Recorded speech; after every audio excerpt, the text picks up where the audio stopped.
Let's dive deeper into marketing because it's a huge piece of what makes EP Wealth a true growth leader. I want to emphasize something here. EP Wealth adopted digital marketing strategies early and have continuously reinvested and adapted to the changing technology and landscape. This isn't some afterthought expense item, it's core business strategy. Let's hear from Ryan on their current growth approach, which is deeply integrated with their marketing efforts.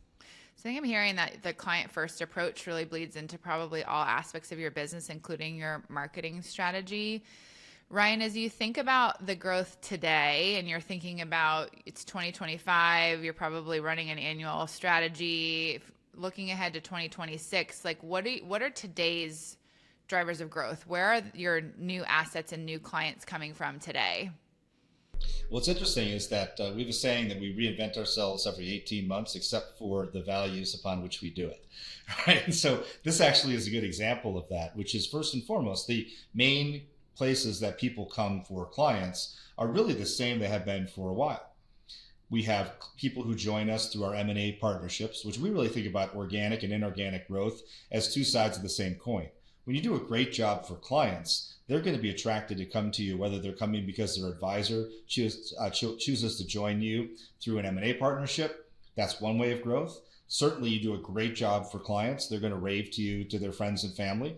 Nowadays, it's actually, as Jim said, easier for them not just to tell the person next door or at the restaurant or at the country club. They can tell their entire community on Google that we've done a great job. So that idea of really generating advocates and fans to drive growth. Certainly, we've had a long-standing relationship, as Brian said, with the custodians. We feel like they are great partners, both in how we jointly serve clients, but also they've come to know us as the people to turn to when things get complex.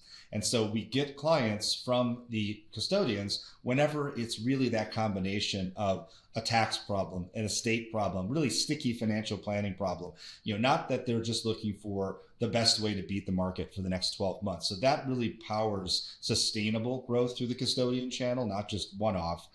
And then you can see from the earlier answers, why we were so excited that Jim joined us over 3 years ago, because that intentional marketing strategy that isn't just digital. It's about amplifying all the different things that we do well, telling a better story, and then meeting clients or prospective clients where they are in their journey.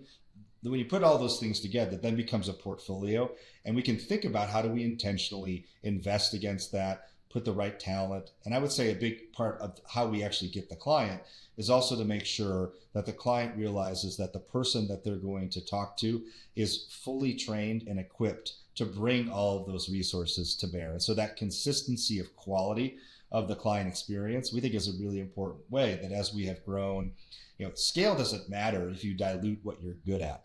And so by growing and maintaining the consistency, then we feel really confident that we can use these different channels to continue to move forward.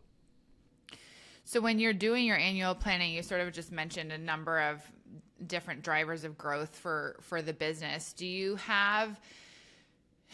try to say, X percentage of new revenue in 2026 is going to come from M&A, is going to come from the custodial referral programs, is going to come from referrals, is going to come from marketing? Like, do you get that granular, or is it more so that you just want to make sure that you've got the full comprehensive approach and that everything is firing on all cylinders?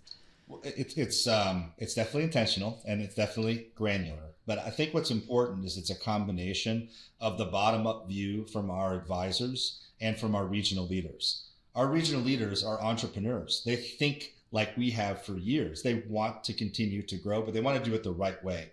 So they're looking for pockets of opportunity locally to grow. Now, the good news is as they surface those, folks like Jim and other members of our team will partner with regional advisors to really say, okay, great, that's where you're going to grow. We're going to pour resources on it. But then there's the and, which is, yes, we set our overall targets for net new asset growth. We've been really fortunate to maintain double-digit net new asset growth ex market. And that's not just because we showed up and said, the beatings will continue until performance improves. It's really saying, how do we take these different opportunities? And when you roll them all up, some advisors are growing at 20, 30, 40%, some of them at 10, some of them at 5. But what we feel really good about is the confidence that for the last 8 years, we've seen that consistent organic growth. So we don't feel like we're making a bet. and putting our finger in the air. It's based on our experience, based on what we're getting from the regions, and then based on what we're getting from the rest of the leadership team. We can then decide how we're going to invest and have a pretty high likelihood of getting that return. That's where the flywheel effect, really starts to come into play. And as success begets success. It just allows us to lean in and invest more in the talent, and the tools, and then the technology that allows all of these things to really continue to improve even as we grow. And Ryan, you mentioned regional leaders. I'm assuming, but you can correct me if I'm wrong, that those came in through acquisition. So you said entrepreneurs, so they had founded their own business and then they decided to join EP Wealth. And so now they're a regional leader at EP Wealth. I agree with everything except one word that you said, which is acquisition. We basically banned the word acquisition in our firm because I've never met anyone who wants to be acquired.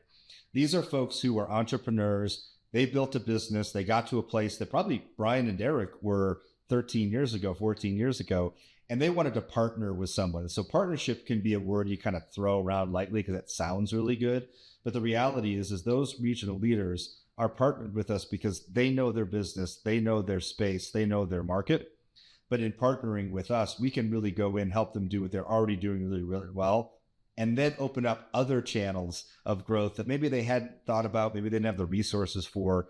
And so other than that, though, yes, these are the people who chose us and we chose them, as we built out, towards a nationwide firm.